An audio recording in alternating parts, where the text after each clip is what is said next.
오늘은 경제 이야기가 아니야. 요즘 학교가 참 조용해졌다는 이야기 들어본 적 있어? 근데 이게 애들이 갑자기 착해져서 그런 게 아니야.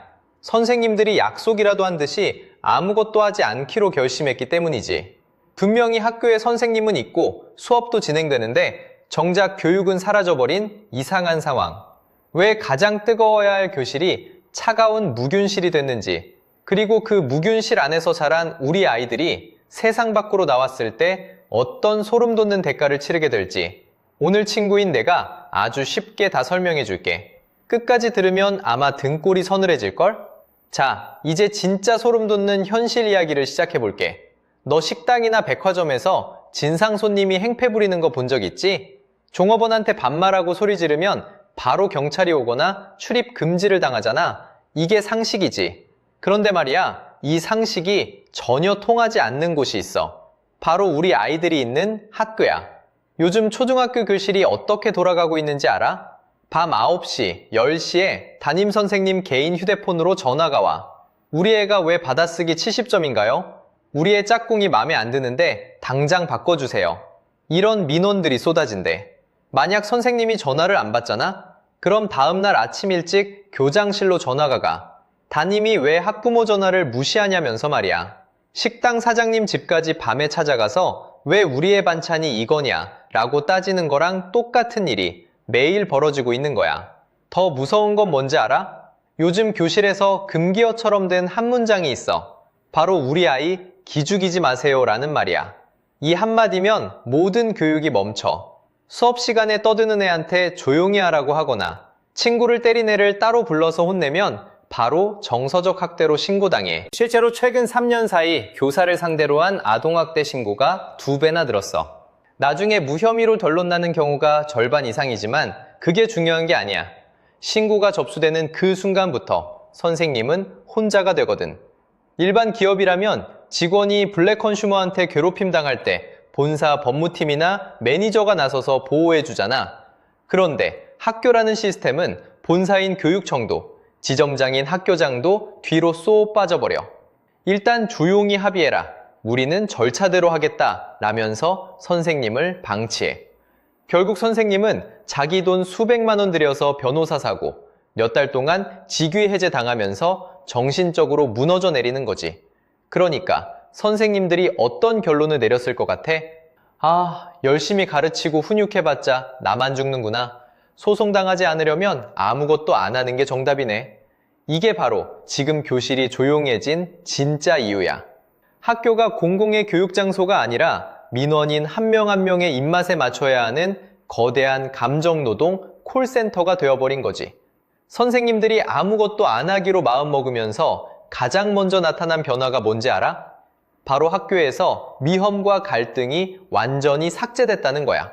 최근 뉴스에서 본 적 있을 거야. 선생님들의 현장학습 보이콧 사태.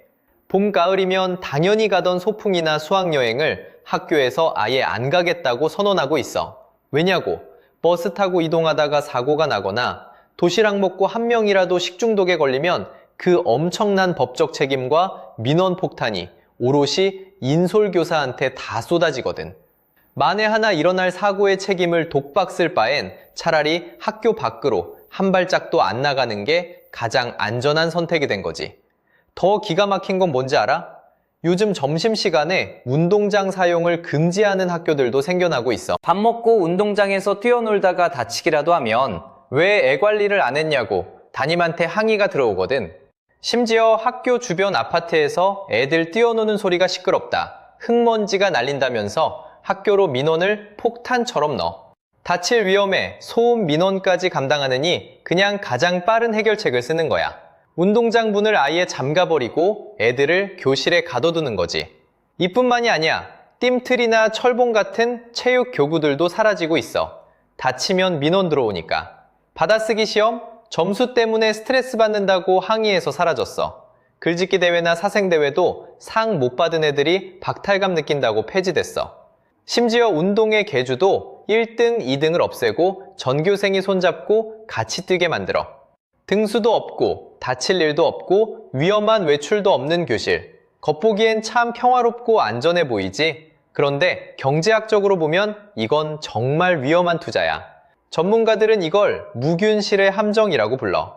아이들은 원래 운동장에서 뛰다가 무릎이 까져봐야 내 몸의 한계가 어디까지인지 익히고 친구랑 다투고 며칠 어색하게 지내다가 화해하는 법을 배우거든. 시험에서 떨어지면 분해하면서 다음을 준비하는 법을 배우는 게 바로 어른이 되기 전에 꼭 맞아야 하는 정서적 백신이야. 근데 지금 우리 교실은 부모의 항의와 선생님의 방어적 태도가 맞물려서 이 백신을 다 차단하고 있어. 다툼이 생기면 부모가 대신 개입해서 싸워주고, 소풍 갈 때 사고 날까봐 아예 안 가고, 뛰다 다칠까봐 운동장에 못 나가게 해. 이렇게 무균실에서 자란 아이들이 20살이 돼서 세상이라는 거친 밖으로 나오면 어떻게 될까? 실제로 통계가 증명하고 있어. 우리나라 20대 우울증과 불안장애 비율이 매년 역대 최고치를 찍고 있거든. 직장에서 상사한테 지적 한번 받았다고 바로 사표 내는 신입사원들, 동료랑 갈등 한 개 해결 못해서 출근을 안 해버리는 사회 초년생들. 이 사람들이 선천적으로 약해서 그런 게 아니야. 무균실에 갇혀서 견디는 법을 배울 기회를 통째로 박탈당했기 때문이지. 갈등을 스스로 풀어본 경험이 없는 20대 청년에게 진짜 어른의 갈등이 던져졌을 때 속수무책으로 무너지는 건 어쩌면 당연한 일이야. 더 소름 돋는 건 이렇게 공교육이 몸을 사리는 동안 그 빈자리를 사교육이 다 먹어치우고 있다는 거야. 학교에서 안 시키는 야외학습이나 체육활동, 토론 수업을 따로 돈 주고 학원 가서 배워야 해. 결국 진상 손님 몇 명 때문에 전체 시스템이 무너지고 모든 부모가 더 큰 사교육비 부담을 짊어지게 된 거지. 아이들은 아이들대로 정서적 면역력을 잃어버리는 최악의 거래를 하고 있는 셈이야. 다른 나라는 어떨까? 영국은 초등학생들한테 망치랑 못을 주고 나무 구조물을 직접 만들게 해. 손가락 찢어지는 애들 당연히 나오지. 그래도 계속해. 위험을 직접 겪어봐야 위험을 피하는 능력이 생기고 자립심이 길러진다고 믿으니까. 북유럽 유치원은 영하 10도에도 애들을 숲으로 데려가. 추위를 견디고 친구랑 체온을 나누는 법을 밖에서 배우게 하려고 말이야. 우리랑은 완전히 정반대지. 우리는 위험을 줄이려고 운동장까지 폐쇄하지만 그들은 밖으로 나가서 위험을 마주하고 다루는 법을 가르치는 데 집중해. 이 180도 다른 교육 철학이 10년 뒤에 어떤 결과를 가져올지 한번 상상해봐. 한쪽은 작은 상처도 스스로 털고 일어나는 단단한 어른이 되고, 한쪽은 유리멘탈로 쉽게 무너지는 어른이 될 거야. 결국 이 이야기의 끝은 하나로 모여 진상 손님 몇 명을 막지 못한 본사 때문에 매장이 망가지고 직원이 떠났는데 그 피해는 고스란히 다른 손님들이 보고 있다는 거. 그런데 여기서 진짜 비극이 뭔지 알아? 학교라는 매장의 진짜 손님은 학부모가 아니라 바로 우리 아이들이라는 점이야. 어른들끼리 민원을 주고받고 책임을 떠넘기는 동안 그 영수증은 결국 아이들 손에 쥐어져. 학교에서 띰틀 한번 넘어보지 못하고 소풍 한번 제대로 못 가본 아이는 어른이 되어 작은 장애물 앞에서도 주저앉아버려. 무균실에서 보낸 12년의 대가는 이렇게 한 사람의 인생 전반에 걸쳐서 아주 길고 고통스럽게 청구되는 거야. 지금 우리 사회는 출생률 0.7명도 위태로운 세계 최저 수준이잖아. 아이 한 명 한 명이 그 어느 때보다 귀한 시대지. 그런데 귀하다고 해서 무조건 보호하고 약하게 키우는 건 전혀 다른 문제야. 지금처럼 면역력 없는 정서적 무균실을 유지한다면 우리 미래는 인구 숫자보다 마음의 건강에서 먼저 무너질지도 몰라.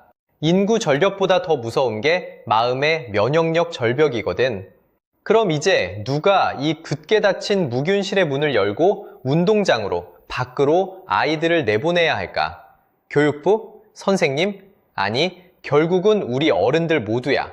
본사인 교육청은 책임의 자리로 돌아와서 선생님을 보호하는 방패가 되어줘야 하고, 침묵하던 다수의 선량한 학부모들도 목소리를 내야 해.